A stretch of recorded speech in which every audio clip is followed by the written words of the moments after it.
My involvement in the video begins really when I write the music, and how I involve other people is when they listen to the music and then they go away and they start to conjure up imagery to go with the music.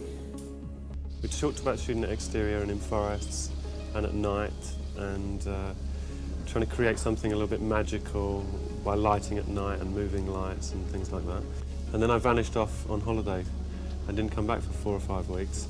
And in the meantime, the weather had got the better of us, and it was decided that we should move it indoors and construct the whole thing as sets. And fortunately for us, Rob came up with this idea of Maxfield Parish and using his paintings as references to the film. Certain Maxfield Parish pictures came to mind, and with researching that we came across a couple of fairy tale books from, I think, 1902 with illustrations in them, and we used some of these illustrations as the basis for all of the sets that we have in the video. And the idea sort of came from lots of people talking through how we could link these up to the musical interludes of the song. I've never seen a video like this looks like it's going to be. I mean, we haven't seen the video yet, but I can't think of anything that's even similar. I mean, Wizard of Oz, probably.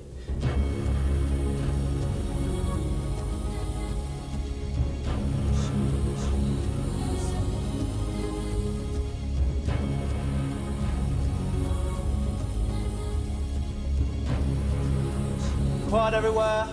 Roll playback. Turn over camera. I suppose the painting of the chocolate factory really is the most challenging and the most obvious one to put on glass, because you can never build it. I mean, it would take a sort of 100-foot high studio and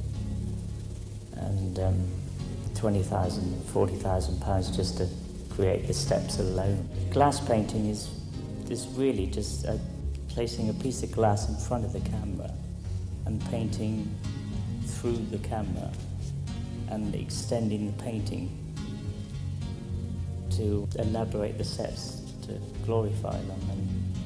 And so there's no limitations at all really on what you can put into a studio.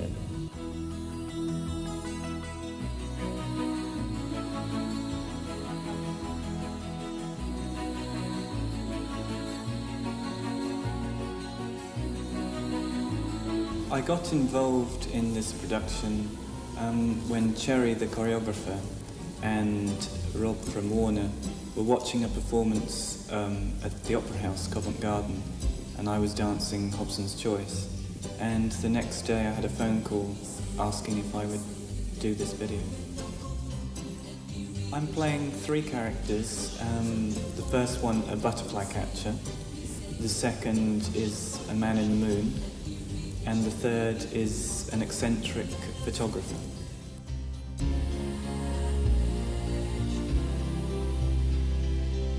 Oliver was great. He had an amazing attention span. He could concentrate on things for a great period of time.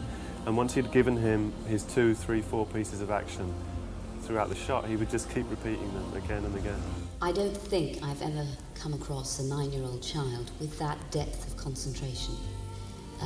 We're halfway through the second day now, and the first day he concentrated for hours and hours and hours, and he took direction brilliantly. And once we got to know each other, we had to set up a relationship from very early in the morning, and once that was done, we were fine and we were a team, and he responded very well indeed.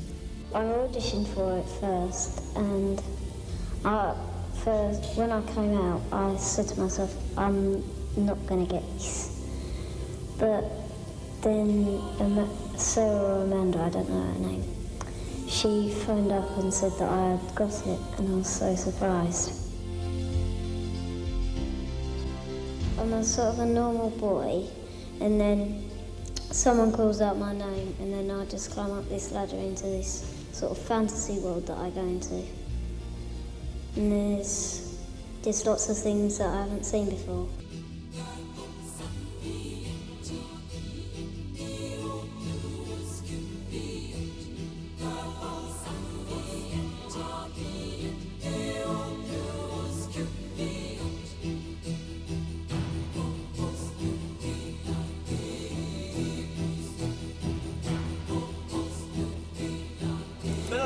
fantasy, standing by. Ready, Rick? And what is? We'll play back.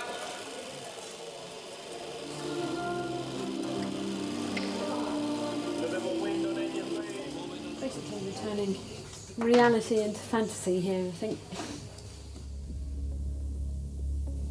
The process that we did was we took all the live action, which was offlined and then neg cut, and then we turned it into photo rotoscopes, which is what these photographs are called. Printed every third frame, which are all pin registered, so the animation is in register, and then we're actually just rendering on top with oil pastels, lots of smudging, enhancing areas, knocking back different areas, making it more sort of magical and golden. If you do it on the print, it means you've only got one chance of getting it right. Doing it on cells means you can also flip it to check what you're working on underneath. It just makes it easier, really. So you can see what the picture's like underneath, and then you can see how much you've enhanced it. And we're mixing through from frame to frame. So what that means is that you get the picture before, the frame before and the frame after actually coming through. So it's much, much softer. Instead of getting that kind of jerkiness that you get. All the bits that are just live action, the beginning, basically is untreated. As soon as he climbs into the painting and he becomes affected by the painting, then everything has rendering on it. Oh, we've got about 10 people. You can't have too many because you lose the actual style of things. I'm trying to keep it so that the same person works on a batch, because everyone has a slightly different way of doing it. I mean, the overall effect is the same, but you know, if there are scenes where there are quite a few shots where the little boy is by the tree, so I'm just doing those myself so that they'd be the same. But basically we do models for each scene so that it can be followed through pretty consistently. Before